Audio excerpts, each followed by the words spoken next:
Hey, welcome to Guitar Knobs, the guitars, gear, noise, and nonsense podcast, hosted today by these knobs. Tony Dudzik, Pick Guardian. Hey, everybody, it's me, Todd Novak. Welcome to the Guitar Knobs podcast. We're thrilled to death that you're listening to our show. Yes, I can say it fast. I can say it slow, but I chose fast that time. So, anyways. Well done. Very exciting. Tony and I are here by our lonesomes in this mildly humid room right now. No, the AC's on. It's good. Yeah, it's all good, right. man. It's going to get better. Yes. It's going to get better because we've got another repeater. Repeater, who are you? Chris Gill. Chris Gill, writer extraordinaire, author, étouffée, and you know, he makes books and writes things and stuff. Yeah, all the time. Well, we've had him on before, and for good reason. He keeps putting good stuff out, and that's what we're into doing, is trying to, stay up on everything. Well, Todd, it's funny you should mention that. Uh-huh. Because in my extensive research, I went back through the archives, and I discovered that Chris's first appearance was episode number 236, way back in September of 21. Wow. That was the Eddie Van Halen book. Yes. I think both he and Brad were on that That's particular right. Both episode. of them were on there. Then he Correct. came back on episode number 262 Yep. in April of 22, and that we talked about Japanese pedals. That's right. Then, once again, he came back episode number 342 in November of 23, where he had just done an extensive tour of Japanese guitar shops. Yes, in Japan. In Japan, yes. I mean, hey, well, that's true.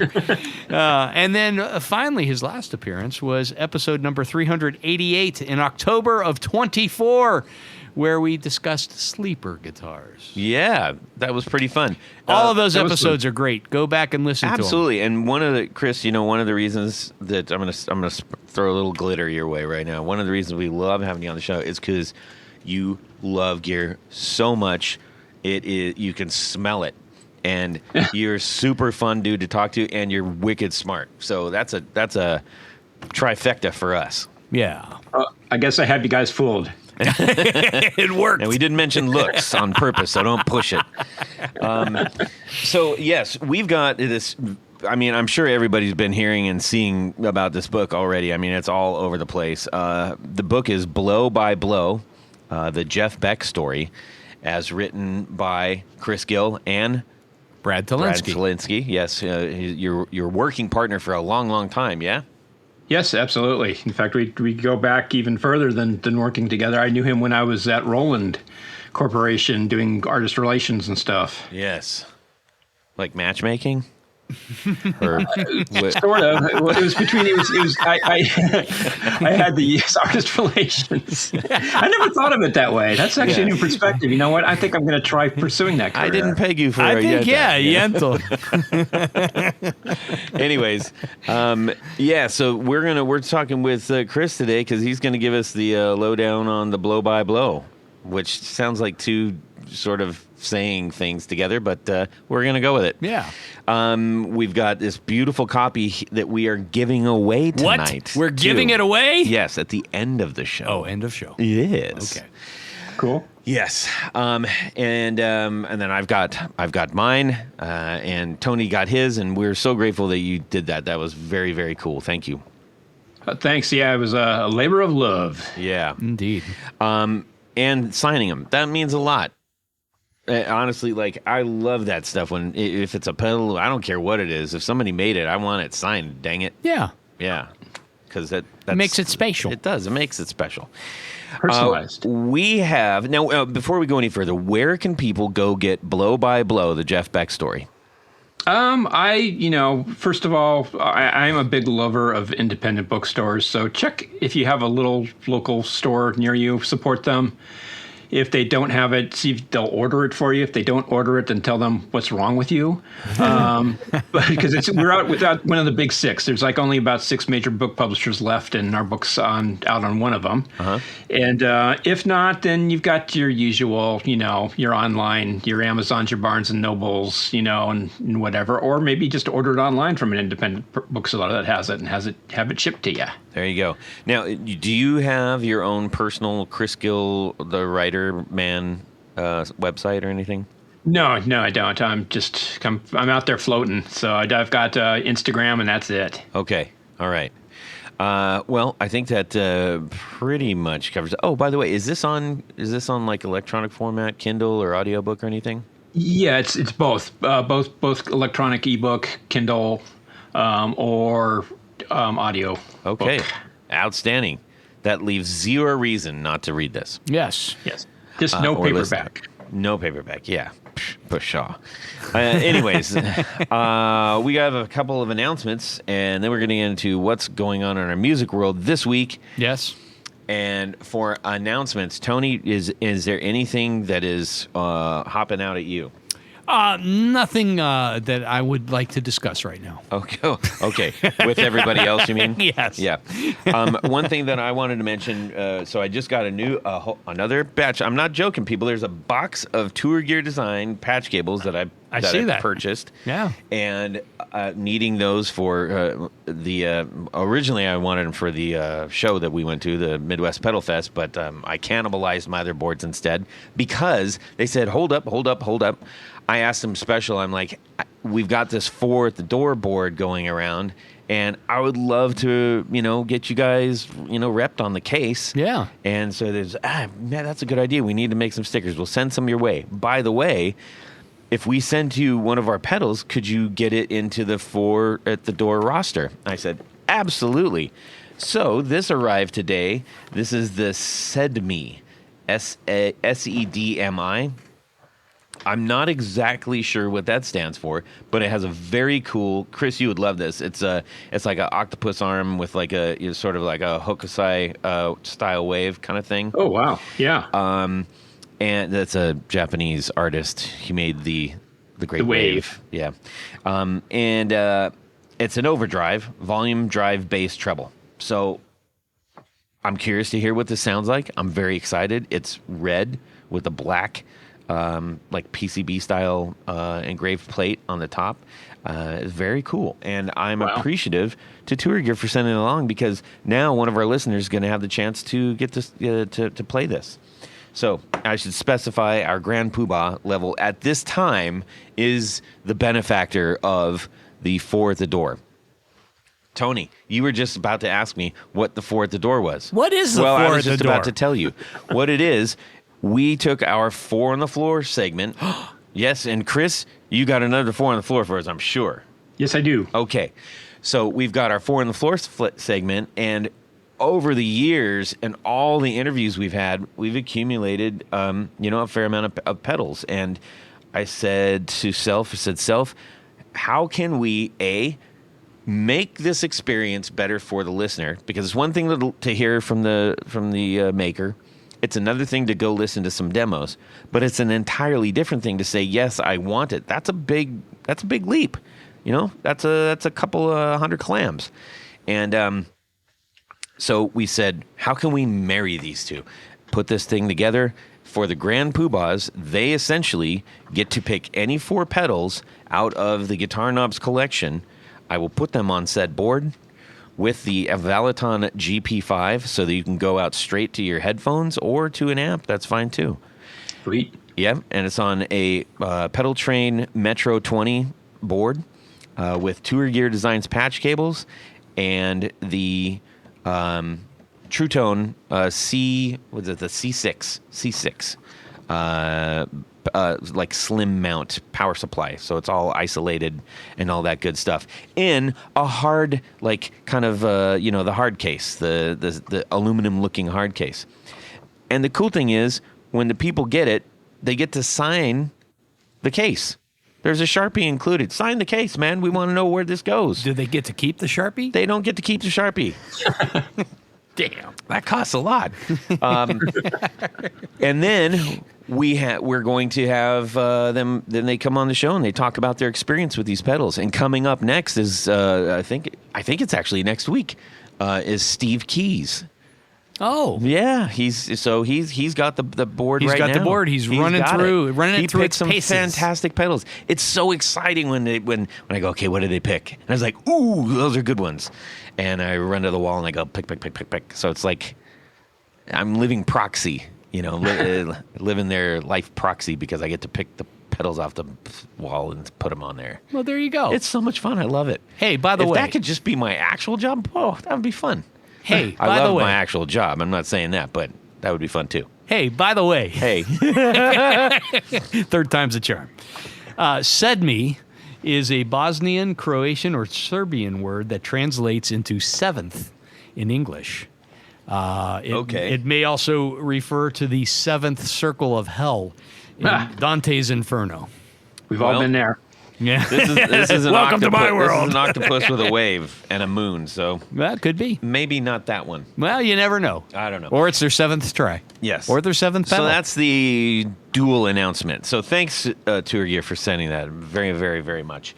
And then let's get on what's going on in our music world this week. Yeah. Tanya, go ahead. You want me to go first? Yeah, and then we're going to check in with Chris. Okay, that sounds good. Well, this actually is the last couple of weeks, so I don't know if we didn't talk about this. My buddy Fritz moved back from Pittsburgh. Now, Fritz and I played in a lot of acoustic gigs in the 90s and the early 2000s. Played around town here, and he moved, we did it for about 10 years. Things slowed down. Life goes on. He moved to Pittsburgh. Now he's back in Columbus. So the last couple of weeks, we've set a steady Thursday night at 7 o'clock practice session. Oh, good. So I was hoping that was going somewhere. Ugh. Okay. Well, Okay, thanks go ahead. for noticing, Keep going. Todd. Anyhow, it's really fun. I mean, I printed off our old set list, which had, I think there were close to 100 songs on this thing. And then I'm trying to remember the originals that I put together. And I had some, kind of, I don't write musically. I just write chords and stuff down. Yeah. So I had to put my thinking cap on and think how some of these songs went and the different things. And it's actually been a lot of fun relearning a lot of that stuff. So that's what I've been doing the last couple of weeks, actually. Nice. Fun. What about you, Chris? Oh boy, a couple things. About a week and a half ago, I took my daughter to go see My Chemical Romance. Oh, yeah, right on. Yeah. It was quite I don't go to stadium shows that often anymore. And it was kind of a cool rite of passage for me because, it's a big production and everything. You do the Black Parade thing, and they have this, this fascist kind of Russian-inspired country called Drog, and these characters and everything. And I was watching the show with my daughter, and she's 18, just turned 18. And it brought me back to when I was about her age, and I saw Pink Floyd's The Wall concert. And I thought, what a kind of a cool generational thing for her to have. This is going to be her wall, basically. Right. What that was to me. Now, maybe not as special because the Wall back then was like only in LA and New York and then some shows in London. But so it was a lot more exclusive. But still, it was just this big production thing and whatever. And your creativity at that age and so on and so forth and everything like that. And I thought it was cool. And there's, some really great guitar playing and everything, too. I really dug it. And I kind of loved that they did the big production of the full album first, with all the pyro and the big video screens and everything like that. And then they went and did this second set in the middle, kind of a stripped down stage. They took off their costumes and just had their street clothes on and just did like a 10-song punk rock set, basically. It's like a punk rock club in the big stadium. So cool. That was really fun. Second thing, I have been, as always, seeking tones, and I've been going really heavily into Ernie Isley's That Lady tone and digging up a bunch, because allegedly he used a big muff pedal and a Maestro phase shifter on that. And I definitely agree about the Maestro phase shifter. Nothing else sounds like that phase shifter, and it's the right sound and everything.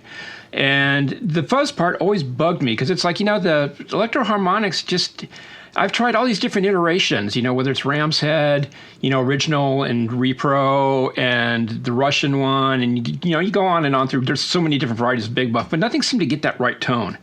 And not too long ago, I got a Maestro FZ1S, which is a silicon version of the famous Maestro fuzz, but it's the one designed by Tom Oberheim, who also designed the phase shifter. Oh. And it got my thinking cap going because, when the Ises recorded the 3x3 album, they were, I'm trying to remember what studio it was. I think it was a record plant in L.A.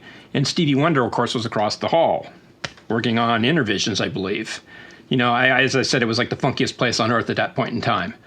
And I have a theory.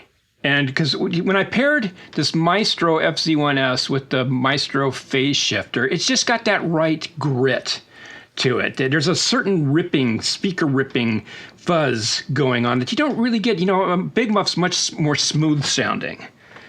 And I think that he actually used a Maestro there. And I bet that Tom Oberheim probably came by with a goodie bag for Stevie while he was working on the sessions. And that happened to be in there, and he just happened to be messing around with some stuff where Stevie said, hey, you try this. Just a theory. Don't know.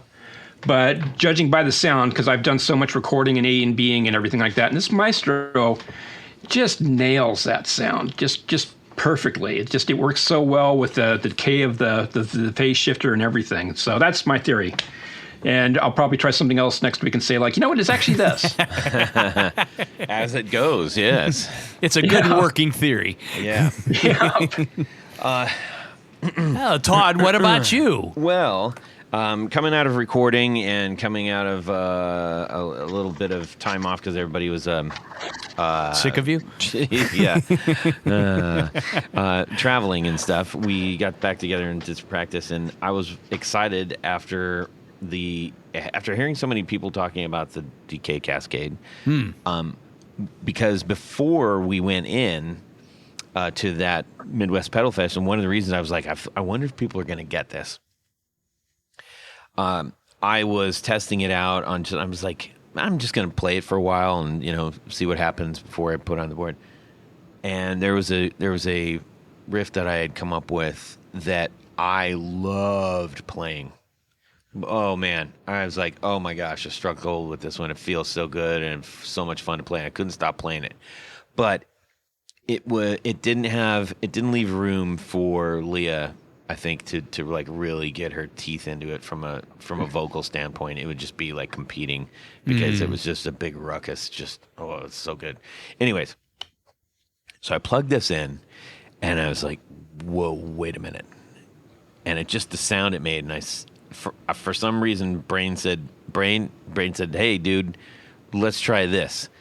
And I played it not quite at half time, but I just let it breathe a little bit because the normal device's Decay Cascade fills in the gaps. Because it's a reverb in front of a drive, and then you can actually punch in another drive to like beef it up for the chorus or whatever, without like completely ruining it. And lo and behold, I was so happy. So I recorded it immediately. This is the beauty of the Valentine GP5. I plugged it right into my phone, sent it to my voice memo. It sounds fantastic.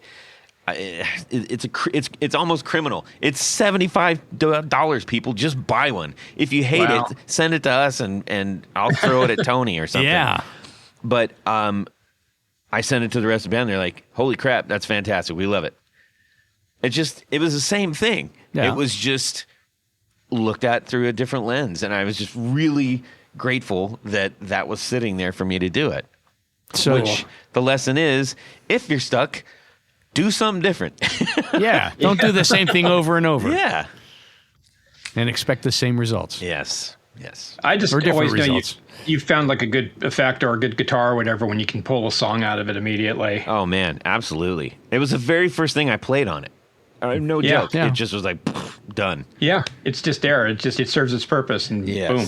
So check out. We just had them on the show. We're going to we're going to check it out. Remembering which one this is. Channeling my Jeff Goldblum right now, and I'm hoping I can find it soon. There it is. Yes. There it is. It's a 478 interview with normal devices. Yes. And that was by far I would say one of the between that and the kimchi was probably the most popular pedal at the Midwest Pedal Fest. Yeah. Cool. Everybody loved those. Anyways, that was my this week. So Nice. Ta-da. Now, you know what was very, very handy. I'm going to say Tour Gear Design patch cables. You know it because I wouldn't have been able to do all that without it. Yes. We love the Tour Gear Designs patch cables. I got a brand new freshy box of them. It's like a box of donuts that's just sitting here that I can't eat. Donuts. And they are kind enough to sponsor our Four on the Floor, which we're grateful for. But really, honestly, you need to get on these, especially before any more shenanigans happen with any kind of tariffs or whatever. Yeah. Because these are coming from Canada. They make them in the woods. Maybe. No, they do not make them in the woods. Them in the woods. No. They might. They tap into pine trees and pull them out. Yes, there's a bucket hanging from a pine tree, and these come right out of that tree. Really? Yes. Yeah, that's why they're so inexpensive. It might be, but don't let that fool you. No. They are Top absolutely notch, top the quality. right thing for the thing. And I'm told that if you load up your shopping cart, Yes. you go to tourgeardesigns.com. Yes. Load up your shopping cart. Yes. And you hit, I'm going to check out now. Yes. Up pops this box that says, Yes. hey, you got a coupon code or something? Yes. And you type in the guitar knobs, all lowercase, all one word, and it saves you an extra 15%. Yes. Provided deal. they don't get absolutely lambasted by any said shenanigans. So Yes. we will see what happens, but try anyway. Hopefully As of today. We haven't gotten any word that's not happening, so do it, folks. Thank you to Tour Gear for sponsoring our Four on the Floor. Let me get a little bit of this. 1, 2, 3. Four on the floor. All right, Chris Gill, word master extraordinaire. What is your Four on the Floor times 4? Well, since we're talking about Jeff Beck, I decided to do a Jeff Beck theme. Ultimate Jeff Beck pedals. Ooh. Oh. And these are pedals that Jeff used. And, the funny thing is when I was working on this book, you guys know me. As I just said, I was just working on Ernie Isley, right? Well, with Jeff Beck, it was the same thing. It's like, how is he getting those sounds? And now, granted, this isn't a how to sound like Jeff Beck book. But there's times where I wanted a little bit of extra color or whatever, just a little extra dimension.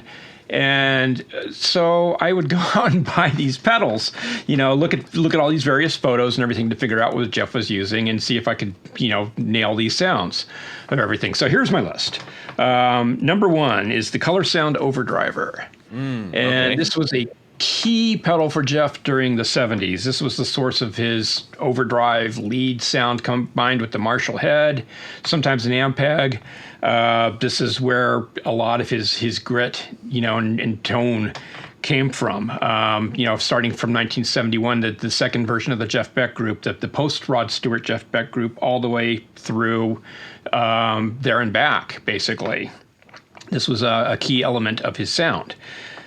Number 2 is kind of Hold on. Slow down now. Yes. Tell us more. Yes. you want to know more about it? Yeah. Like what? Well- why? What's it sound like? What's the hype? What's all these knobs on the sides It's got for? a very distinctive mid-range going on. That's the main thing. It's not like a super aggressive overdrive. It's not a fuzz. Definitely not. Jeff did use fuzz. We know very well. He's one of the first people to use fuzz with the Yardbirds. Heart Full of Soul. The first thing he did with them. He used a custom-made fuzz pedal that he borrowed from Jimmy Page to make the sitar sound on Heart Full of Soul. And this actually predates Satisfaction, which everyone says like, oh, that's the first rock and roll song with Fuzzbox. Well, no, it's not. Actually, Heart Full of Soul beat it by a few weeks. Actually, maybe even a month or two, or maybe even more. Who knows? Because everything's kind of foggy about when the records came out and everything like that. But at least as far as recording session go, Jeff did it first. But yeah, the Color Sound just pushes an amp really nicely. Especially a Marshall, or even an Ampeg. Jeff was kind of going between those a lot during that period in the 70s, and just gives it a nice meatiness and a nice grit and a nice push that really stands out. And it's not too dirty sounding. It doesn't have that, that Ernie Isley fuzz sound, going on. It's more of a smooth type of overdrive. So very, very sweet sounding. Yeah. Now, since you said that, and an actual overdriver is, at least $400 or $500. $1 million. Yeah. Yes. I wanted to point out. Now, I have not absolutely verified every single one of these, but I just said Color Sound overdriver clones, and a couple that came up. One of our former guests who makes great pedals, Blammo, the voltage booster pedal, Earthquaker Devices, the speaker cranker. Yep. The Kettle and Bread Supercharged. We have the Proco Solo, so that's like a rat, but it's not. But it's orange. Yeah. the old, and this might be fun to try, and by fun I mean who knows. The PV-AOD2 accelerator. What? Yeah. That's the series that has this like the ball. It's like a ball kind of like sphere molded into the rubber. Yeah. And the Amber Overdrive by Mad Professor. Yep. Also, the Cheese Ball from JHS. And the Sketchy Sounds. Hey, Sketchy Sounds. Pants. P-A-N-T-S pedal. Yes, and that one's got a cool tiger on it. So, how are you not going to like that? Now, again, I haven't verified that these are all like true to form, but those came up in the top list, so I'm just spitting them out, everybody. Nice. Another one I will give an honorable mention to, which is unfortunately long gone, Prescription Electronics had the RX overdriver. Yes. And that's a goodie too. Yeah. Oh, here's one more. The TrueFi Color Driver. Ooh. The TrueFi Color Driver. Yes. Not familiar with that one. Yes. Well, it's out there. Okay. Well, that was fun. Let's do another one, right? Cool. Well, number two, I'm going to cheat a little bit, although it did fall into Jeff's universe, and he did actually use one of these pedals. But I'm going to cheat because it's two pedals in one. And it's the Mutron Octave Divider. Now, you want to talk about expensive. Of course, finding an original Mutron Octave Divider is a pretty penny, right? But but basically, Jeff had a couple pedals that he used. He had a Color Sound overdriver, the Color Sound pedal. So I figured that might as well mix it up a little bit. But the Color Sound Octave Divider is a really cool pedal. It's that sound on Thelonious. That's the main lead sound on that and Come Dancing. That very synthy guitar tone that he gets, where it's just kind of this buzz, and it's this octavey thing, and it's kind of fuzzy, but it's not fuzz. And I just thought that's just such a damn cool sound. And there wasn't a lot of octave divider pedals around back in the day when he was using these things. And in fact, it does predate the Mutron. And again, I have a theory. that the Mutron octave divider was actually inspired by Jeff Beck's use of octave pedals, because it also features a built-in Dan Armstrong green ringer, which was also another key aspect of Jeff's tone, especially on Goodbye Pork Pie Hat, when he gets into those weird ring modulator kind of things that he does. And I think he just overdubbed them in, because I don't know how, because there's only like a little, it either plugs into your guitar or your amp. It's that little box, and you got to manually switch it with your finger. So I think he just overdubbed the green ringer stuff in there. Now, granted, having said that, it is touch responsive, and you can pull those ring modulator tones out of it by playing on the neck pickup in certain ranges and with a certain amount of force. So maybe he was doing that too. Who knows? And I don't even know for sure, because there was a picture of Jeff with a Color Sound overdriver in the mid 70s that actually has a third switch on it. And I have no idea what that's for. It was some type of modification, and I wonder if maybe he had a green ringer built into it. Oh. Interesting. So, and that may explain why when Mutron did their octave divider, that they decided to put the green ringer in there along with the 1 octave and 2 octave down settings on that pedal. So, but it's a very, all those pedals get you with the right range of the Jeff Beck tones, that character and everything like that, whether it's the Mutron octave divider or the Color Sound octave divider. Yeah. Now, do you like to play around with the octave divider kind of ring-a-ding thing? Oh yeah, especially after hearing Jeff do this stuff and then realizing this is exactly what he used. It's really fun because it can get a little glitchy, if you're not careful. But it's kind of a bugger feature. Yeah. It's kind of like when you get those weird in between tones and those glitches, and sometimes you just that just sounds cool. Those don't for single note stuff. Yeah, I would imagine that's definitely not for chords. Yeah, chords it just blows up. Yeah. Yeah, I mean, you can play fifths, but if you do anything more complicated than that, it starts to go like, what am I doing here? Yeah. I do not like to divide this octave. Yeah. Now, I know that Behringer makes an octave divider clone, which looks very much like the real thing. And that's like $72 brand new, 55 used. Come on. Yeah, and I think they were I got one for $40 brand new a while back. Actually, while I was working on the book, that's how I started, and I splurged and I went and bought the real expensive reissue one from Color Sound. Yeah, and then I found a real one for a deal. So I sold the Color Sound one and got the original one, which they both sounded just fine, perfect. They both were fine. In fact, I probably should have kept the reissue one because it sounded dead on, and I don't have to worry about the capacitors for another 10 years on that one. But whatever, or longer, 20 years or 30 years or who knows. This wasn't. But was this that wasn't the big daddy? Oh no, that was the Muton octave divider from the. Somebody's got like the whole stack, the phaser, the octave divider, and the what is that in there? It's really cool.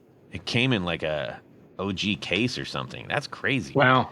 I'll have to, if I can find that, I'll send it to you so you can drool over it. Okay, cool. Moving forward.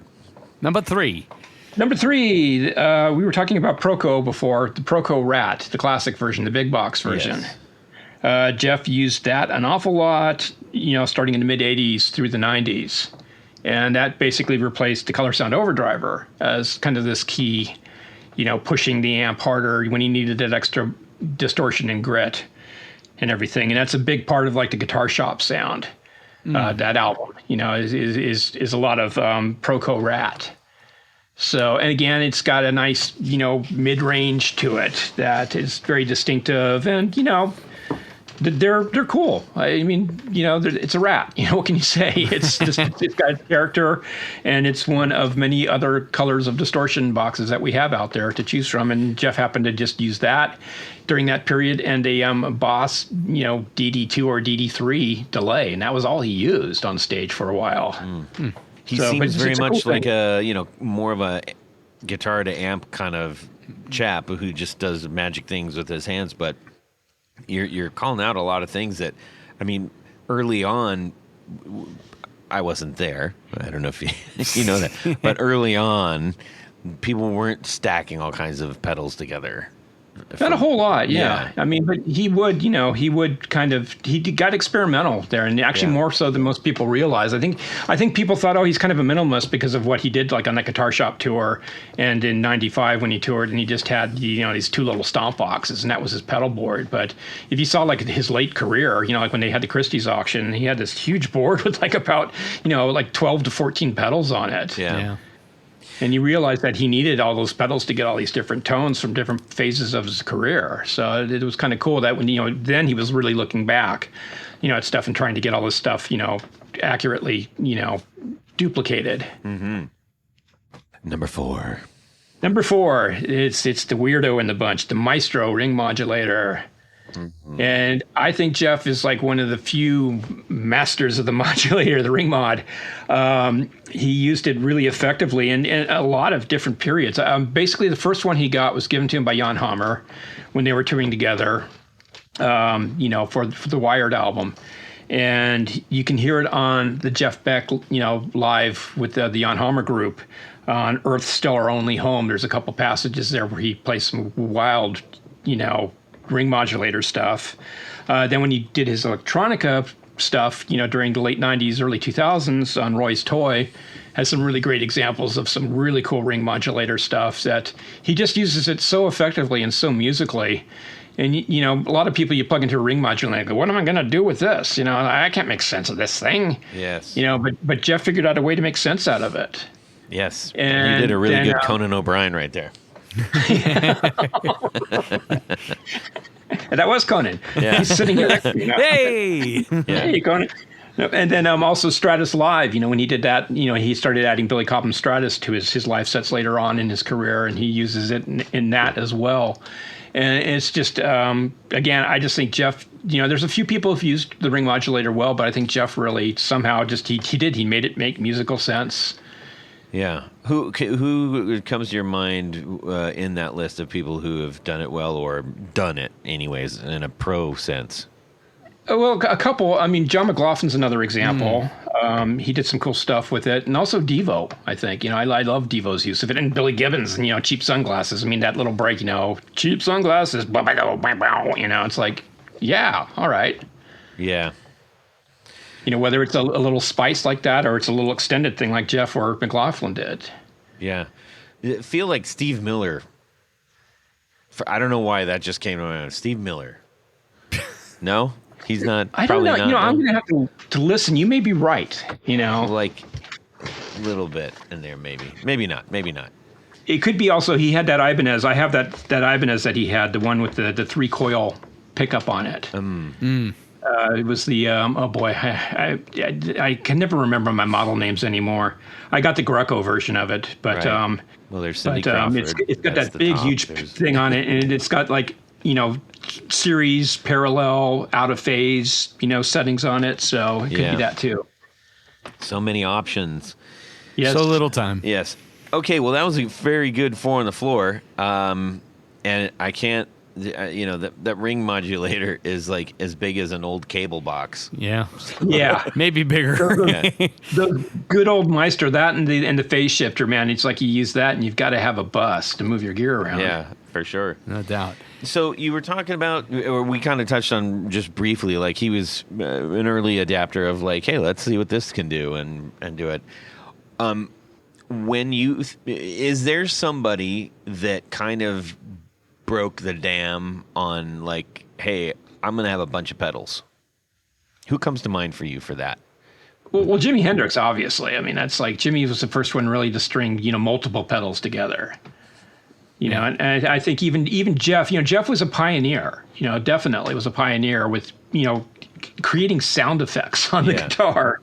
You know, from the get-go. I mean, you know, again, as we mentioned, Heart Full of Soul, he's using a fuzz box to imitate a sitar. You know, he was doing train whistle sounds on Train Kept a Rollin'. He was doing, you know, these kind of percussive drum sort of things on I'm a Man. You get to the Jeff Beck group, you know, Ain't Superstitious. He's doing, you know, using the wah pedal for Cats and Dogs, you know, and just he had all these stuff happenings 10 years time ago. He was doing, you know, siren sounds. Actually, that song had a huge impact on Jimi Hendrix. And Jimmy admitted to Jeff as much and said, I, you know, ripped off that song and twice, you know, for Foxy Lady, because when Jeff does the solo, he does this went down thing like that, and that's what, you know, that's the Foxy Lady lick. And then also just the kind of the sonic madness going on in happenings 10 years time ago was, you know, Jimmy ripped that off for Third Stone from the Sun. So, but yeah, Jimmy, I think, was one of the first people to really string a lot of stuff together. Now, Jeff was kind of in there too. He was using an echo box and a fuzz, you know, and on a lot of stuff. And it's just, I don't think we think of it as stacked as much, you know, as like as a fuzz with a Univibe or something. Yeah. Well, then I guess right around that, probably Pink Floyd kicked it even open, maybe a little bit further. Oh, definitely. Yeah. You just mentioned Superstitious, and one of the things that I randomly found out, like I wasn't searching for this at all, was an interview with Jeff Beck talking about how he basically created or was the inspiration for Superstitious, the music of it anyways, because he was just messing around on drums and he's like, Stevie Wonder's like, what, do that again, what was that? You probably know the story better. Would you mind sharing that? Yeah, well, the story is that that's a complete myth. Really? And we devote a chapter to it in the book, actually. So he started his own myth? Oh, yeah, Jeff started a lot of his own myths. That's amazing. And we bust a lot of them. Well, there's another reason to read that book. Now I got to find it. There's with the song I'll save it for the book. Actually, people read. I will tell you with Superstition, though, was that basically Stevie Wonder was just a monster. It is a monster, but you go on YouTube and you can find in Stevie a good way, playing. right? I mean, Oh bad? yeah, Okay. In a musical monster, not the other type of monster that so many pop stars are today. But Like he, right? But Stevie could do everything, and you can go on YouTube and find examples of Stevie Wonder sitting in on drums, and he's a monster drummer. He's incredible. Wow. And basically, the whole idea with Superstition is that, Jeff and Stevie decided to work together. It was kind of a mutually beneficial thing. It's like basically Stevie wanted to reach more of a white rock audience, and Beck was really heavily inspired by R&B and funk, and he wanted to reach more of that audience with what he was, getting into. Yes. At the time. And, he had the second version of the Jeff Beck Group, which was a lot more funky. I mean, you listen to Got the Feeling. That's Shaft before Shaft. That funky, scratchy wah part. Yeah. That predates Theme from Shaft. Huh. And you wouldn't know it because it's like it's so similar in vibe and everything like that. And it's like, well, geez, I think Jeff was, kind of there doing that thing before. But anyways, Jeff and Stevie got together, and Jeff wanted Stevie to produce an album for him. And Stevie's like, I'm too busy. I'm doing my own thing, and I got to go on tour, and I got to do this and got to do that. Don't have enough time. But how about I write some songs for you? So Stevie presents Jeff with the tape of a bunch of stuff, and Jeff's like, I don't like any of this stuff. Write me something. And basically, we talked with a number of people to corroborate this, because Jeff has always said like, we were messing around and I just started playing the drums, and then Stevie gets on the clavinet and writes Superstition, boom, and it's like, no, it actually was like, Stevie was like, okay, like, hold my beer, and he goes into the studio and lays down everything and comes out with Superstition. And Jeff's like, oh, that's it. Yeah. And if anything that Jeff contributed to was actually in the lyrics, because they were talking about, wanting to do kind of like a response song to Ain't Superstitious. And so they kind of got together in the men's room, I guess, there at the studio. I think it was at Electric Lady, if I'm not mistaken. I'm trying to remember where they did it. But anyways, they hash out the lyrics together and everything. And of course, then it becomes this big old fabled thing of like, Stevie gives it to Jeff, then Stevie's legal team and managers all decide that the song's too big. We're releasing it. So we're going to release it, yeah. And Jeff had the opportunity to release it first, but he couldn't get his act together because he was basically in between bands. So he missed an opportunity to do that. And by the time he did it, with Beck, Bogert, and a piece, it was a little bit too little, too late. Yeah. And his version pretty much pales comparison to Stevie's. But I mean, it's Stevie. If we Bob Marga left, I'm trying to think of who else corroborated that. Just Stevie just locked himself in the studio and came up with everything. Yeah. Even Max Middleton, Jeff's keyboard player at the time, and was with him a long period. Was with him with the Jeff Beck Group, the second version, and also with on the Blow by Blow album. Corroborated that. No, that's it was all Stevie. So, it's strange how alike Stevie and Prince were. Yeah, very much. Just in the sense of like, give me a room and go away. Yes. Yeah. I will figure everything out. Come in next Wednesday. Yes. I'll be done. Yeah. Yeah, definitely. Amazing talents. Well, what's really incredible about the book, and I just never realized how many people Jeff Beck had in his band, played with, went into studios with. I mean, it was amazing. I mean, it's a who's who of 60s, 70s, 80s, 90s, 2000s rock. Yeah. And everybody, I think, whether or not they were Jeff Beck fans, if Jeff Beck said, "Hey, I'm interested in, jamming," they said, "Bring him, well, come on in." Yeah. Yeah. I mean, that's for the most part, that's true. Yeah. It was really incredible. I mean, I really enjoyed reading this because it, in my mind, I had some of my timelines were off. Like even in the early days when Jeff replaced Eric Clapton. Right.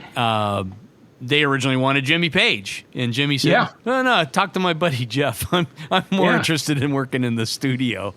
And he had a cushy career going. Yeah, I mean, and so I mean, I knew at one point in time that Jimmy and Jeff played in the Yardbirds at the same time, but that was for a very brief period. But in my head, I felt it was longer, but I don't know. It was incredibly short. That's what's so amazing. And I mean, there's a lot of pages in the book devoted to just the Yardbirds because it's so important.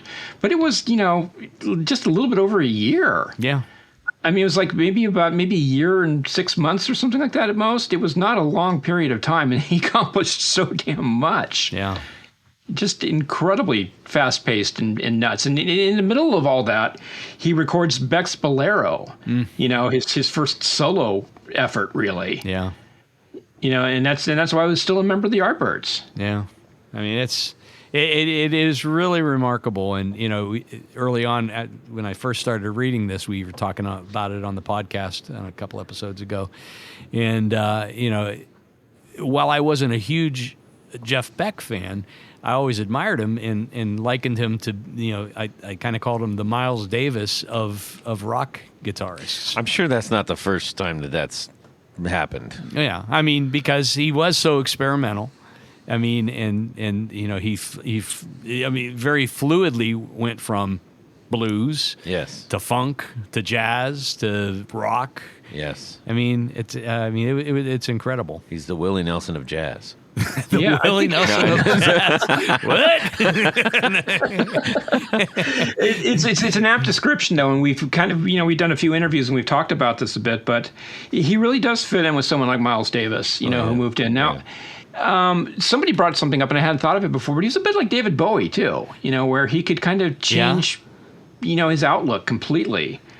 And I never thought of it that way because it's he's less of a pop star than David Bowie, but he did kind of follow these different muses consistently throughout his career and kind of change his persona. I mean, not really his outward persona, not his looks. He had the same haircut for his entire life, but musically it changed drastically quite a bit. And that's a fascinating thing. Somebody on Goodreads just listed all these artists, and I hadn't thought to do this, and I should have. But this guy says, some of these artists include Rod Stewart, Elton John, Jimi Hendrix, David Bowie, Stevie Wonder, the Rolling Stones, Les Paul, Eric Clapton, Stevie Ray Vaughan, the White Stripes, Ozzy Osbourne, Tina Turner, John Bon Jovi, Diana Ross, Luciano Pavarotti, Kate Bush, Sting, Guns N' Roses, Kelly Clarkson, Roger Waters, Brian Wilson, and Winona Judd. Oh, forgot Weird Al Yankovic. And that's not all of them. Yeah. That's just, that's the top of the list. That's the tip of the iceberg. So were you, tell us a little bit, the content is there, everybody. You need to go read it. Yeah. I want to talk a little bit about how you came upon this, how, some of the process, ups and downs. Were you a huge Beck fan to begin with? Oh, absolutely. Yeah. I mean, he's the guy for me that, I've written about the two guys that really affected me the most deeply, which was Eddie Van Halen and Jeff Beck. Uh-huh. For me, Jeff Beck was an interesting guy in that my initial inspiration, I'd heard him on FM radio and was aware of his stuff, but I was playing in a band in high school, and the drummer loaned me the Wired album, and I'd heard some tracks. I heard Blue Wind and some other stuff on it, but to hear the whole album kind of was different, but then I got into the Yardbirds, like immediately after that, and really dug the Yardbirds, because that was more like in my punk rock kind of, aesthetic that I really dug and everything. And it was funny because like Train Kept a Rollin' was a perfect example. I knew Train Kept a Rollin' from the Aerosmith version first. And then I heard the Yardbirds version. Of course, that came before the Aerosmith version. Right. Yep. Thieves. And that got me curious, It's like, well, and then I was paying attention, and I see like, oh, who's this T. Bradshaw guy? Who's that? And then I found out about the Rock and Roll Trio, and then I found out about, the I guess it's I don't want to say Terry Bradshaw, that's the quarterback guy, but Tom. But whoever T. Bradshaw, but he did a jump blues version of it first. So I went back and listened to that, and it got me into rockabilly, because at that point I was thinking like, well, I want my own Train Kept a Rollin'. So let me start digging through a bunch of these old rockabilly sides and everything and see what I can find. Uh-huh.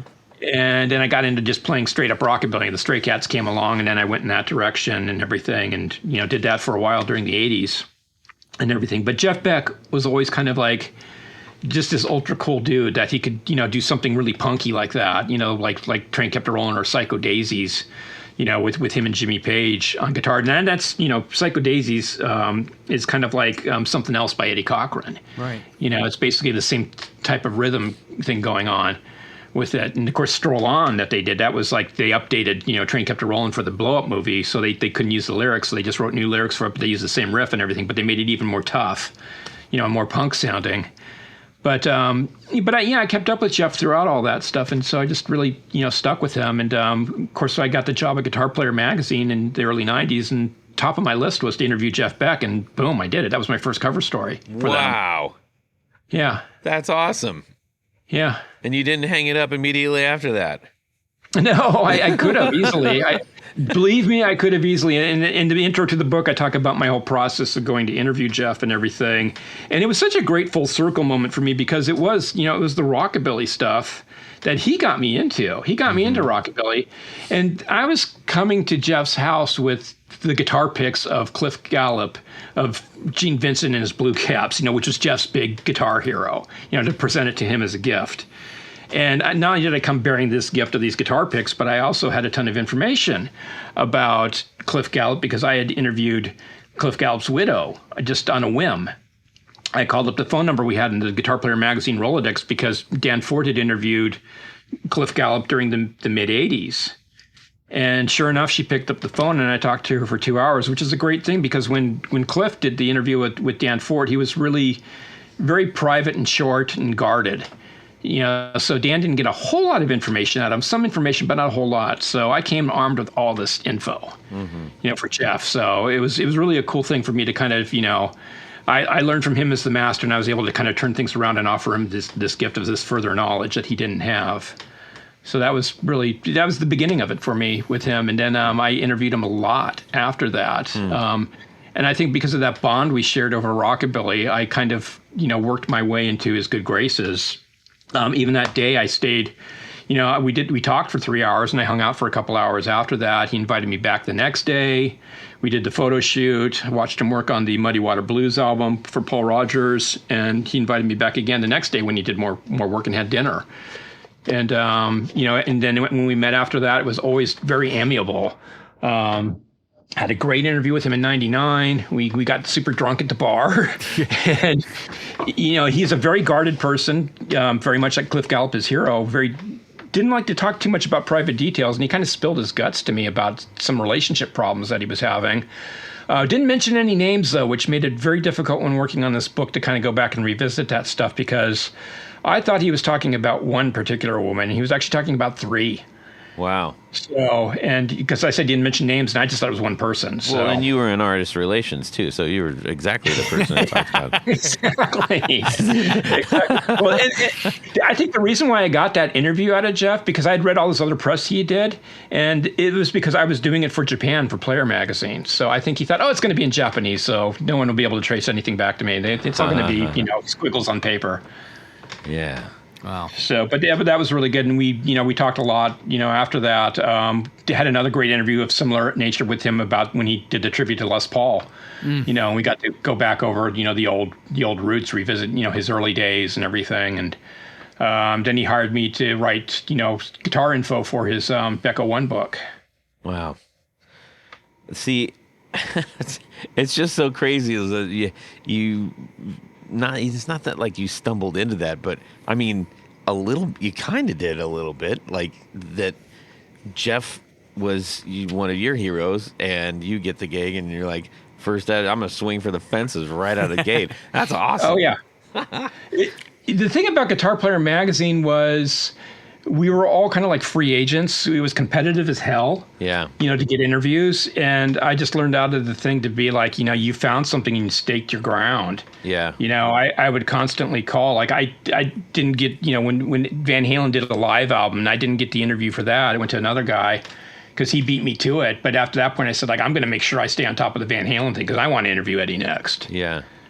So you got a little competitive, but you worked it, and it's so much different than now, where it's like people you can reach out to, via social media or any number of ways, that you can kind of, go to people. It's like, you had to anticipate when a record was coming out. Mm-hmm. And I had to develop relationships with publicists at record labels and keep on calling them like, oh, when's the next Van Halen album coming out? Yeah.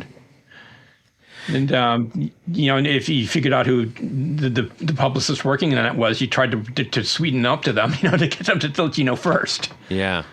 What a fun time that would have been, knowing that you guys all really did. It was a very symbiotic thing happening. Cutthroat, I'm sure, but symbiotic nonetheless.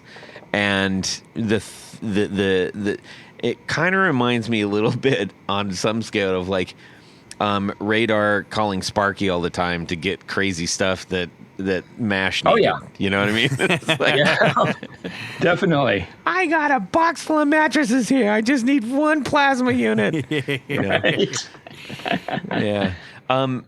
Do you think that in our current day, I think we're kind of suffering from two things a little bit. So I'm going to tell you what I think. I want to hear what you think. I think we're suffering from two things, many things, but I'll just call out two. One is that we don't seem to be retaining great talents for sustained periods. Two, because of sort of the reach of all the media, the dilution of some of these stories and the accessibility to them maybe don't make them as desirable or exclusive feeling. Yeah, I think so. There was a big deal about, you would wait for that Guitar Player magazine interview or the Guitar World interview or whatever, the cover story, because that's really where you knew you're going to get the goods. Yeah. Yep. And it wasn't all over the place. And it's like with social media, I mean, it's like now it's like every day it's like some new item, and it's clickbait, unfortunately. Yeah. And unfortunately, a lot of it's not true. That's the other thing. And I have to deal with this constantly, and even at my, I still write for Guitar World, but I still find them putting up stuff, and it's just like, gosh, it's like, I mean, I just don't want to see a Jeff Beck or a Van Halen item knowing that, all the research and fact checking that I've done on stuff, because that's, it's really easy to go with the rumors and someone said this thing. Right. And plenty of people say things, but I'll give you a perfect example, and this was in the book. Jan Hammer and Jeff both said that they met in Switzerland in 1973 when Jeff was on tour with Beck Bogert and the Piece, and Jan was on tour with Mahavishnu Orchestra. And I've even seen, these clickbaity things up there. Oh, Jan Hammer says they met in Switzerland and it was Jeff's birthday, blah, blah, blah, blah, blah, blah. And it's like, no, the facts don't line up for that. And part of it that got me, I question everything anyways, and this book was full of that, like pretty much every detail. There's a few things we missed in retrospect and just some things come up or whatever, but for the most part, it's dead on. And things have been fact-checked thoroughly and deeply and intensely, and, verifying documents and receipts and everything. But with this thing with Jan was, there was Carmen Nepice's book said that, we met with Mahavishnu in Paris. And I'm like, well, wait a second. Jeff and Jan say they met in Switzerland. And so I went and looked up all the details of that. And it's like, okay, Mahavishnu was in Switzerland, in Zurich. The only gigs they did were June 11th and June 12th. In Zurich. And on those particular dates, Beck Bogert and the Piece were playing in the Netherlands on the 11th, and they were playing in Paris on the 12th. And the way that Carmine told it was like, we hung out an extra day, like our European leg was over, we hung out an extra day in Paris to catch Mahavishnu. And it makes perfect sense, because where did Mahavishnu play next? Paris. So, and the other thing is that Beck Bogert and the Piece never even set foot in Switzerland that year. So that's impossible. And it wasn't Jeff's birthday. Jeff's birthday was June 24th, so that throws that out and everything. But that's the kind of stuff that I would just, it turns out to be, a sentence, but you've got to dig for this stuff and everything. And some of the concert databases out there weren't correct. So I had to go out and find like newspaper ads and posters and things like that and make sure that those shows weren't canceled or anything. Just to make sure that was all on the straight and narrow. Yeah. I suppose it is frustrating when you're like, I have the knowledge. People, why is my door not being knocked on? And then I have to run down the hall waving my hands like, you morons. Well, you see these Instagram accounts and they've got 90,000 followers or something like that. And it's like, Jan Hammer met Jeff Beck on his birthday in Switzerland. And it's like, no. Yeah. Didn't happen. I mean, I know Jan said it, but, I go with the Rashomon thing. It's just like, just because somebody says something doesn't mean that's really what happened. Fair. There's any number of versions you can get out of people, and especially when it comes to the Jeff Beck story. Oh, boy, are there a lot of different stories, including from Jeff himself. But if you say it often enough, it becomes the truth. Yes, or if you say it in Rolling Stone. Yeah. Oh, yeah. Yeah. So, obviously, he's pretty massive, and Eddie's pretty massive, and I'm not trying to get any hot takes on what things you're working on because I know that, you want to keep that to yourself until things are launched. Totally understand that. Outside of that, who do you think that what stories do you think should be told that would be important for us as modern players to better understand? Oh, boy, that's a good question. I think those are the really big guys. They are like the big wave. And then you have a number of smaller waves, I think, out there. Jimi Hendrix was obviously a very short period in time, and, it's long in the past. And I think he's been covered pretty darn well. So I don't think there's anything really missing there. I haven't really seen anything on David Gilmour. And I don't know if I'm going to have to look and see if he's written any of his own books or anything like that. Stuff, Keith Richards done his share of stuff. A lot of these people have done their own thing. So, and that's kind of problematic unto itself, it's when the person's telling their own story because everybody's the hero of their own story. Sure. So again, when it comes to the fact checking part, again, I'm Mr. Facts. That's how it is. You're gonna have to just call me that from now on, Mr. Facts. Yeah. But I just really am big into digging and digging and digging, and either finding corroborating accounts or, like I said, documents. For me, more than anything, it's documents and photos. Well, as outside of the whales, I guess maybe. How about some porpoises? That are out there. For whatever reason, the Link Ray came to mind. Oh, Link Ray is amazing. I love Link Ray. I always thought that, gosh, I would love to see like not even like the whole life story of Link Ray, but just a biopic about Link Ray in like the 50s and the early 60s. Yeah. I had a great interview with him, and it was just like, oh, man, I could just visualize it. We were talking about the song Run Chicken Run. He says, like, there was this Chinese restaurant that we used to play. It's like, just imagine Link Ray and his Raymond set up in like the corner of a Chinese restaurant, cranking out, Run Chicken Run. He says, like, when we played that song, there was like a guy who was like this bouncer / security guard.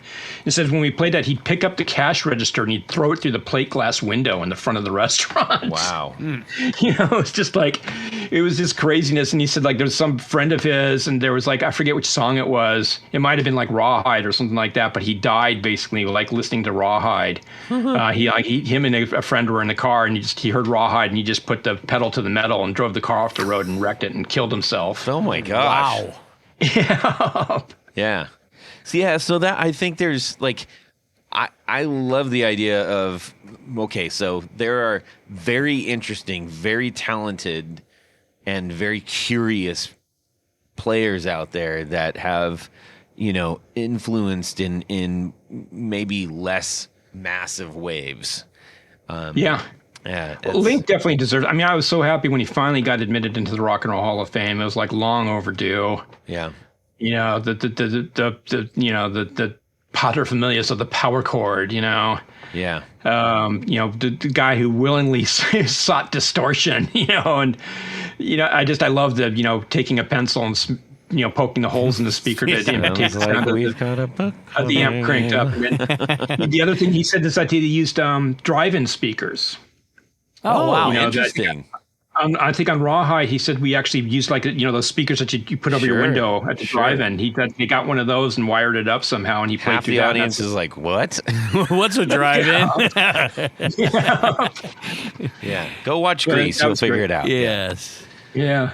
So in one of the chapters, you alluded to the fact that Jeff was doing dive bombs and other things years before Eddie Van Halen was. Did Eddie ever acknowledge Jeff's influence? He did, yeah. I think not so specifically. It was kind of more in a general way. But, I talked with him about that, and he's done other interviews where Jeff Beck will pop up, but he won't say a whole lot about him. But the most telling thing is, they did hang out, and Eddie was there when Jeff played at the LA Sports Arena in '89, as was I. Not backstage when hanging out with all the bigwigs, but Eddie and Lukather showed up to watch Jeff Beck play in '89 with Stevie Ray Vaughan. And I know he was a huge fan, and you can definitely hear little things here and there. Now, the thing about Jeff is nobody sounds like Jeff. No.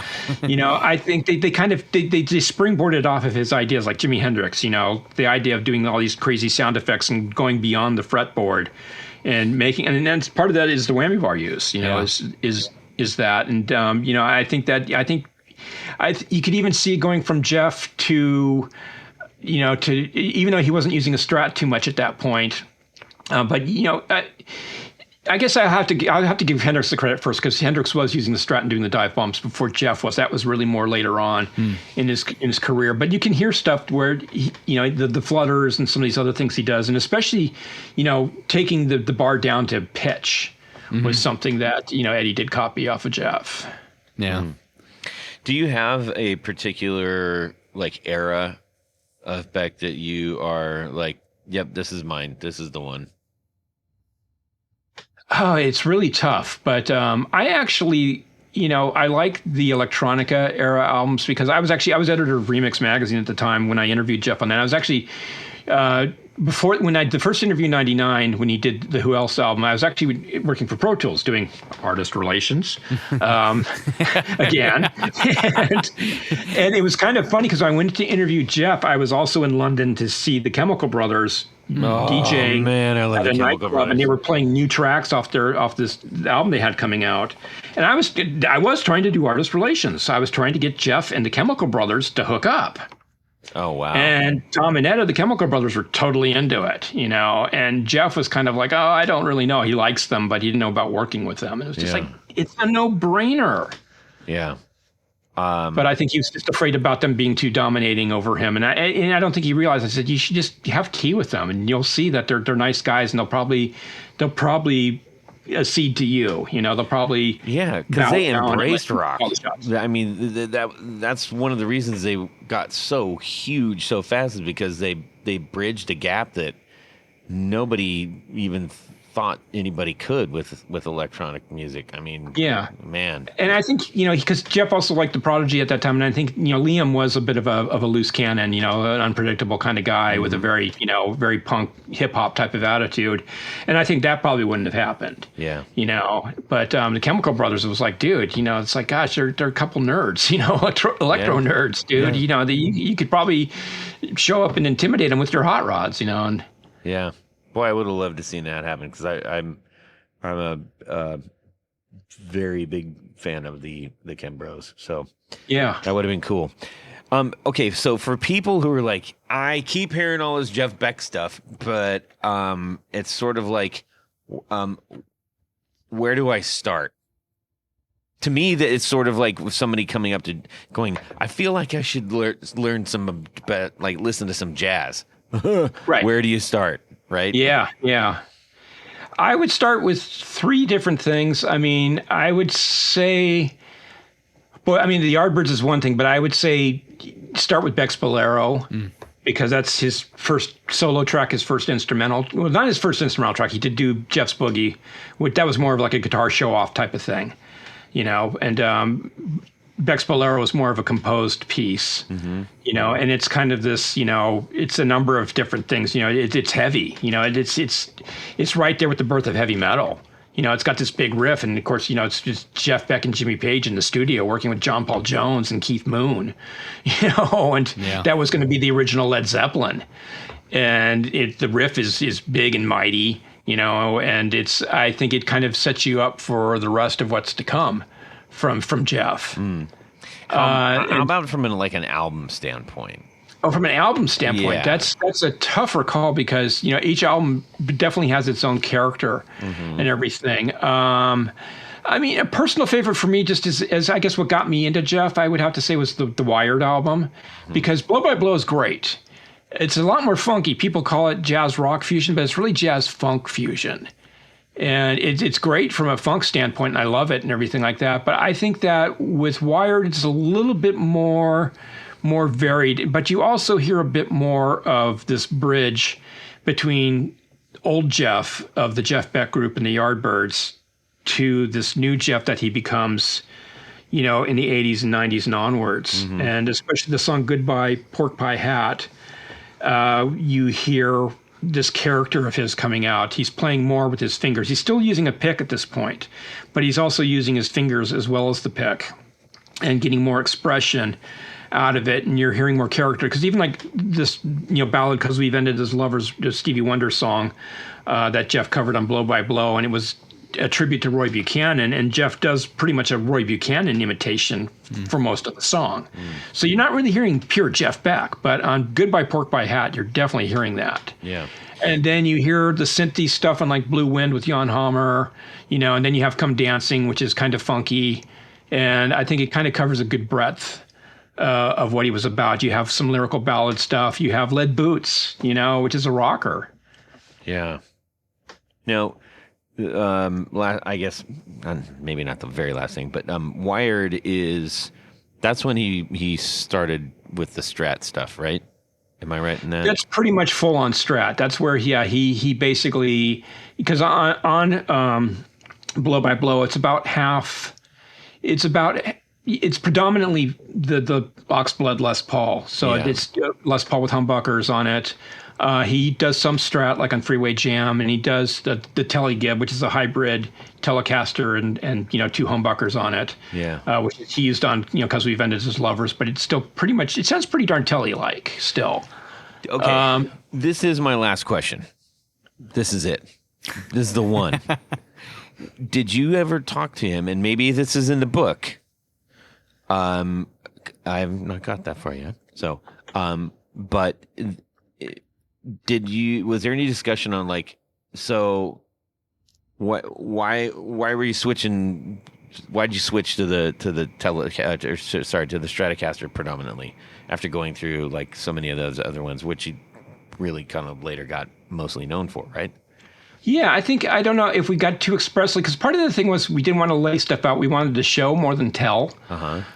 So we were going to let people kind of draw their own conclusions through what's going on. But we do talk about this transition to the Strat. Cool. Okay, good. And he talks about like the Les Paul being a little bit too easy to play. It's a forgiving instrument.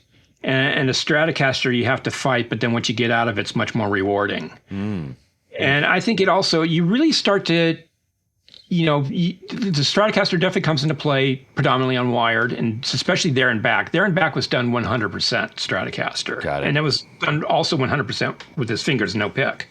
That's where the transition actually happens there, is in 79, 80. I think by the time you get to Guitar Shop, and that's where you really get into it, and we talk about Where Were You? And that to me is another pivotal song. And that's where Jeff had many moments where he transcended the guitar, but there it's like, it's not even a guitar anymore. It's a conduit from his brain. Yeah. Because there's these sounds on it that are just so un-guitar-like, and that follows throughout the rest of his career where he's doing stuff, and it's just like, this doesn't sound like a guitar anymore. It's not a matter of like, this is my picking finger and these are my picking patterns and these are my left hand notes that I'm fretting. He's doing all these sound effects. He's doing volume swells and whammy bar bends and harmonics all at the same time to create these new different tones.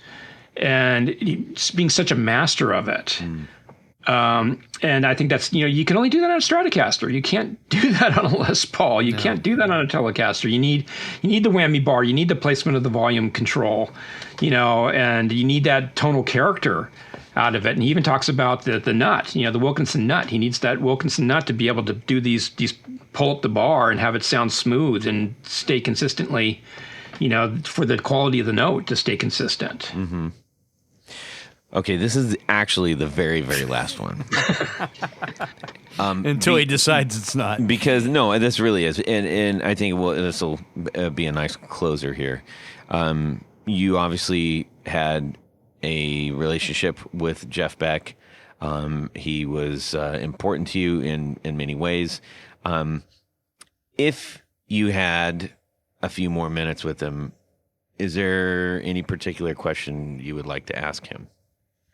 Oh boy, there are so many, and that was the problem with the book. And I guess the good thing about that is that it caused us to reach out to so many different people, and people I normally wouldn't have turned to. I will answer that a little bit further, but just to say, I have to put in a plug for a couple people that I spoke with. Simon Phillips was absolutely amazing. He tells some incredibly funny stories about his time with Jeff and projects I never knew existed. And Jeff had many projects that never will ever see the light of day. But he came up with things that I never even knew about. I've read all the other books and read all these articles and everything. And, Jeff had all these long periods between albums. And that was kind of the problem, was that he fell into this press cycle. So people would only talk to him when he had an album to release. And he had all these years in between. And as his career moved on, it got longer and longer. So there's these big empty holes in there. But, I guess on that note, I would like to know more about the unfinished projects and if there's anything that he would like to go back to, and maybe, if he was still alive, would he ever consider releasing it? I know that in his will, he stipulated that if he didn't release it, it's not to come out. But I'd like to know if there's anything he thinks had potential to go back and maybe do a few nips and tucks and, some more work on it and maybe release it. I guess, because I'm so fascinated. It goes on and on with so many projects that he had. Just to list a few, he did this Motown project in the early 70s, which we actually heard some of the unreleased tracks from the engineer, and they're actually quite frankly horrible. He worked with Sly Stone for a while. Did he have any other work that he did with Stevie Wonder? Then you move on from that and you go up to this project that he did with Simon Phillips, and that was produced by Bob Ezrin. And it's hilarious because Tony Hymas was, he played keyboards on There and Back. That's when he first got together with Jeff. And, wonderful, great jazz player, very versatile guy, could do all kinds of styles and everything. But at this point, he was going through this heavy new wave phase. And he had this group called PhD that had a couple hits over in Europe. And he decided that he was only going to play monophonic guitar. And they're like... Monophonic guitar. Yes, monophonic guitar. And it's like, they're in the studio with Bob Ezrin, and Tony Hymas is like refusing to play any chords. So he's only going to play monophonic keyboard on this thing. And it's just, and then Phillips tells us a hilarious story about the songs that Ezrin was throwing at them were completely inappropriate for what they were wanting to do. But it goes on and on with any number of these projects of these albums. He worked with Stuart Copeland for a while on stuff. He had a band that didn't unfortunately record anything, but they got together for a short period, which I thought would have been incredible. Tony Levin on bass, Terry Bozzio on drums, Ooh. Jennifer Batten on MIDI guitar, and Jeff on guitar. Wow. And they just did a couple of rehearsals, and I thought, oh boy, that band would have killed. Yeah. It goes on and on with that type of stuff, and just to see if there's anything he would have loved to have revisited and seen through. I think that's one thing. Beyond that, I can't think of, there was a lot of other stuff. There were points where I was like, gosh, I wish Jeff was still around, because I used to be able to just pick up the phone and call him, and just, that's why I had a lot of short interviews with them. And awesome. I would do that from time to time. Like, hey, well, Jeff, I want to ask you about Blow by Blow, and this song. Wow. Well, if that isn't enough to get you to read the book, I don't know. I guess we should give up. Like you've definitely hopefully whet a lot of appetites to go out and learn more about this. I think, for those of us who weren't necessarily around in the heyday of Jeff Beck, hearing more and more about him makes you want to be interested in finding out, why am I hearing more and more about him? Right. Why do all these people say he's the guy? Yeah. And I will go back, actually, when you're talking about one thing to I'm going to cheat a little bit because maybe not. The Wired album is a great album, no doubt about it. But if you really want to get to the gist of Jeff Beck and why he's amazing and why he's incredible and why you need to know who he is, actually, the live at Ronnie Scott's, the video, get that, because you get to see it in all its glory in an intimate space, where you can hear every nuance and you can see what Jeff's doing, and there's close-ups of his finger work. Mm-hmm. And his tone is remarkable, and his band's just kicking ass. It's got Tal Wilkenfeld on bass and Vinnie Colaiuta on drums. And, he does this blues thing with Clapton that's just beyond. It's like he does this solo, and it's like, that ain't blues. That ain't guitar. What is that? It's just, it's something else altogether. And then you see him do something like Angel Footsteps, and he's playing with a slide up above the pickups in perfectly intonation. It's just like, how did he do that? He just had a phenomenal talent and a phenomenal ear. Yeah. And I think actually that, the Ronnie Scott's thing will just, that to me is like, you just need to watch that. Just sit down with that and if you don't get it, then there's no hope. Okay. All right. We have a new challenge, a North Star there. All right. Well, thanks, Chris. It's always great to pick your brain and to talk about this stuff. And it's like, I think hopefully at some point in time, I think the three of us should cross paths and just talk. Yeah, I definitely want to do the hang thing. Yes. In the meantime, Tony, what have we got? Well, Todd, at this point of the show, Would you too slow, man. I tried to get it in. That's right. Before I was so rudely interrupted, at this point of the show, there's a little game we play called Would You Rather. It's just one of those fun things that everyone loves to play. This week's Would You Rather involves the use of the Guitar Knob's official time machine. Okay. And it's really quite simple. And it's really appropriate to the gentleman that we're speaking with today. Mm-hmm. So, you have the ability to spend a weekend jamming, eating, having a drink or two, and talking to one of two guitarists. Yes, your pregnant pauses are killing me. Speed it up. Todd. Yes. Would you rather spend this weekend with either Jeff Beck or Eddie Van Halen? And which era of either of those two would you rather spend the weekend with? Wow. Boom. Okay. You want me to go first, I'm sure, so you have time Yes. to think? Well, I think it would be incredible to do this with either one. But I'm thinking, especially after reading the book Blow by Blow, that I think I don't know if this is an intellectual weekend. Yes. It's not just... no. So there's two different kinds of weekends that could come out of this. Yeah, no skinny dipping is involved. Okay. But I don't know that I could keep up with them, but I think the Jeff Beck weekend would be the one. It's a 2-day weekend versus a 10-day weekend. And what I really enjoyed is one of the last chapters and it involved Johnny Depp, and Johnny Depp spent like a lot of time with Jeff, especially in the latter years. And just some of the things that Johnny said, I think Jeff had mellowed in the in his older age a little bit.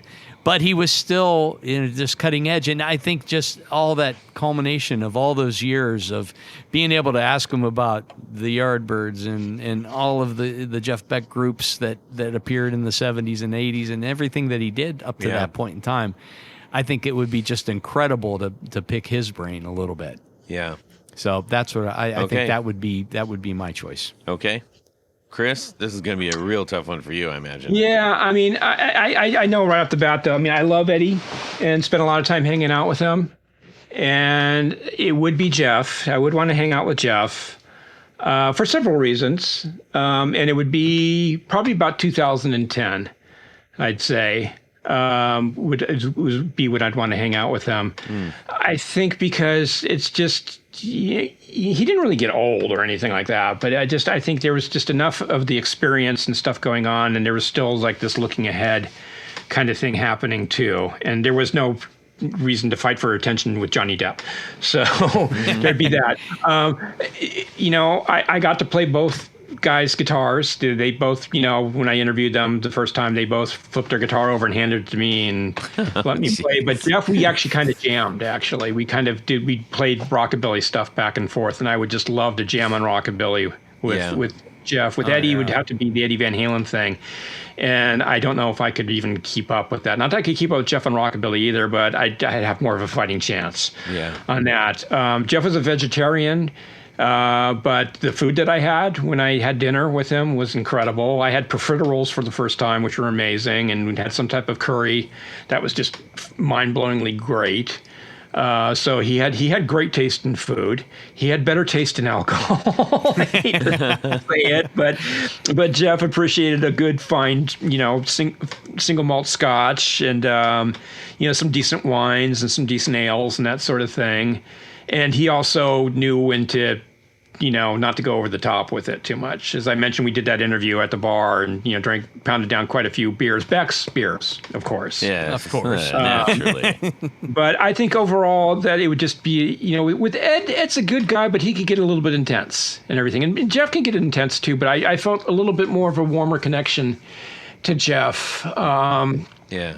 Just as someone, because I actually did get to spend 3 days hanging out with the guy pretty much and breaking bread with him and so on and so forth. And that just to do that again, I think would be phenomenal. And just, and again, the chats we had and just, and he was fun and funny. I mean, Ed was fun and funny too, but Jeff had that British humor thing going on. So, and I know you guys love your British humor. Oh, yes. So that, we could go on and on with some inside jokes. And he worked on cars all the time. Well, and that's the other thing I was going to mention to you. Now, Ed was a gearhead too. But I think that Jeff would have let me actually drive some of his hot rods. Whereas I don't think Ed would ever let me set foot into his Audi R8. So, yeah. Well, Todd, I'm thinking self-preservation of the experience, because when you get into the land of like, okay, the whole never meet your heroes kind of thing, right? That could come into play, but I think from everything that I've read your book and learned over the years growing up with the music and the antics and everything, I think it would be tough to fight for attention even if you were the only person in the room with Eddie. Whereas Jeff seems much more of an introspective, a bit more of a quiet guy. So you could not really probably ask a ton of questions or tell me about this thing, Like, I'd want to know all the things that nobody asks him about. Remember when you were in the Yardbirds? Yeah, right? That was cool, man. Yeah. What do you think of that assessment, Chris? I fully agree. I fully agree. I think, it was the Eddie Van Halen show when you were around Eddie, and I love him and everything like that, and a great guy, and great stories and everything. Jeff was more curious. As I mentioned, when I came to him with all this information about Cliff Gallup for him, he was riveted, and it was like, wow, it was kind of cool for him to be, and then we chatted afterwards, and it was a very, two-way type of chat. He was as interested in me as I was as interested in him. Yeah. And I, again, I love Ed, but I don't think he was really all that, curious to know about my life, Sure. Enough about me. What do you think about me? Yes. Yeah. Okay. Well, that was super good. Yeah. And boy, yeah. Lots to it's think great about. talking with you. Yeah. Now we need to thank a few people, and then we'll send you off. Yes, that's right, Todd. At this point of the show, there's a special group of people we love to thank. These are our executive producers. Now, an executive producer helps make this show possible. How do you become one? Quite easy. Head over to patreon.com/The Guitar Knobs. Check out a couple different levels in which you can participate and become a sponsor, a friend, a hero of the podcast. Yes. Each level comes with some very nice thank you gifts and opportunities to win great stuff and be part of our 10th year, 500th episode, 1 millionth plus download year. Yep. But in addition to all that great stuff, there's one more thing I'm told. What would that be? You get to have your name read on the thing. Your name read on the thing. That's what I'm going to do right now. So special thanks to these executive producers: Anthony Lathrop, Brett Hogarth, Cameron Pampas, Darren Gregory, Don Kloss, Elad Mizrahi, James Bell, James White, John Esterly from Rare Buzzer Effects, John Sebastian, John Halverson, Justin Jones, Ken Sayers, Michael Senchuk, Mike Davenport, Owen Eads, Ralph Gottschalk from Wonderful Audio Technology, Richard Kendall, Rick Calhoun, Rusty Sneeden, Stefan Lamb, Tom Brazen, Trevor Ellenberg, Trevor Gunberg, Vader and Pedals, Caribou Gone, Ed Rossler, Andrew Fryette, Bob Claymeyer, and Chris St. George. Yes. But wait, there's more, Todd. Oh. Yes, there's a special group of executive producers. We call them our Grand Poobahs. These are the creme de la creme, the top of the heap, the A number ones, and they wear a fez on their heads while listening to the podcast. And they drink, what was the Iron Brew? Yeah. Is that the Brew. Edinburgh. Brew. Edinburgh, the Scottish yummy drink. Yes. So Okay. I'm glad we could find that. It's still here. Yes. You can get it. I know. So special thanks to these Grand Poobahs: Anthony Gemalero, Billy Spitfire Unlimited, Bob Crouch, Brian Robison, Cody Foster, David Kaminga, David Tyndall, Enrico Fernando, Fox Hill Studio, Gregory Randall, Hex Matos, John Williams, Martin Cliff, Matt Hart, Michael Van Zant, Michio Murakishi, Moon Guitars, Pedro Vasquez, Sam Jett, Steve Keys, James Pennington, Zach Oswald from Brandon Wild Pickups, Jonathan Labate from M2 Labs, Ty Barnes, James Castellano, Kenny Howes, Michael Coward, and Uday Ram. Awesome. Thank you. Thank you all. Thank you, and thank you. Big Thank stuff. you. Big stuff. I know about half of those people actually now. Good. That's excellent. Speaking of that, Yes. and all those fine people that we've just talked about, I would like Chris to give away this book. Oh. Yes, Chris, who is this book going to? Let me do the Karnak here. Yes. And Hold it to your I am- forehead. I am holding my hand to the forehead. I see the name. It begins with an O. Owen. Owen. Eads. Owen Eads. Owen Owen Eads. Yes, we have one of those. What do you know? Wow, I just made that name up. Yes. Excellent. So, Owen, you get a signed copy of this fantastic book, Blow by Blow, The Jeff Beck Story, written by Chris Gill, the one and only that we're talking to. And don't forget Brad Tolinski. I was getting there. Okay. And yes, thank you, Owen, for supporting the show. Thank you, Chris, for supporting the supporters of the show. Yes. There you have it. My pleasure. You got the supporters rule. Yes, they do. They do.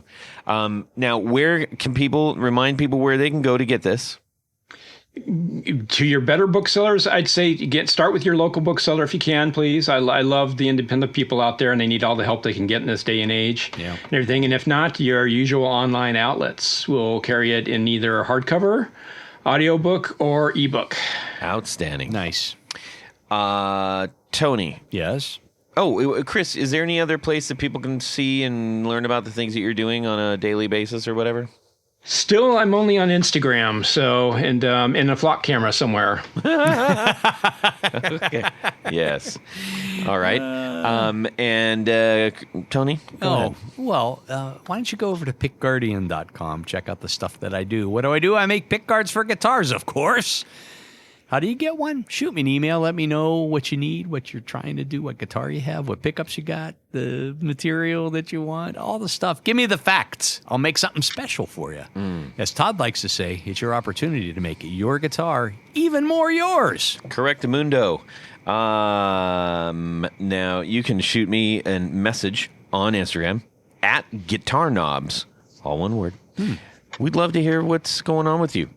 Just share a little bit. I've had some outstanding conversations with some people and things that, like, I didn't even know we'd be getting into. Nice. But they're out there, and we really appreciate you guys. And Tell us what your 4 on the floor is. Yes. Send us We would a love Would to You hear that. Rather. Yes, send We Would You love Rathers. this stuff. Yes. That's what we got right now. So until next time, hope you guys have a fantastic guitar week, and subscribe. Bye.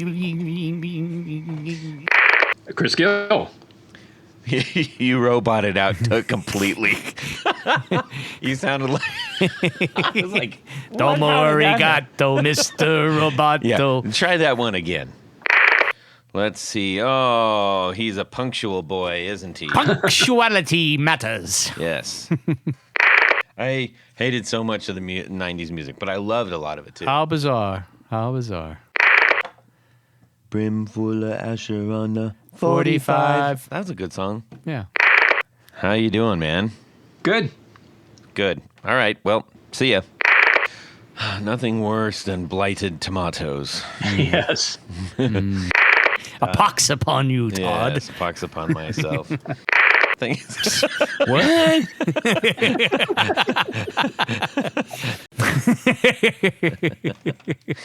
Yes. What's with fax machines? Dissatisfied. You know, Nonplussed with life. Not plus. So, Okay. Yes. Yes. The answer is yes. Okay. Cool. I'm just a little guy. Yeah. Tony Dudzik. Wait, do you have a would you rather? Yes. Okay. Was I born yesterday? Um, And now I got to start over. okay.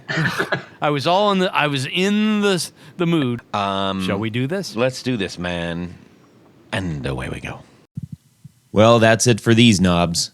Please visit our Patreon page at patreon.com/theguitarknobs. Visit our website at theguitarknobs.com for all of our past episodes, 4 on the Floor blog, and other good stuff. You can connect with us on social too at our Facebook page and share your gear and stories on our Facebook group. Also, be sure to check out our Instagram at Guitar Knobs. Catch you next time.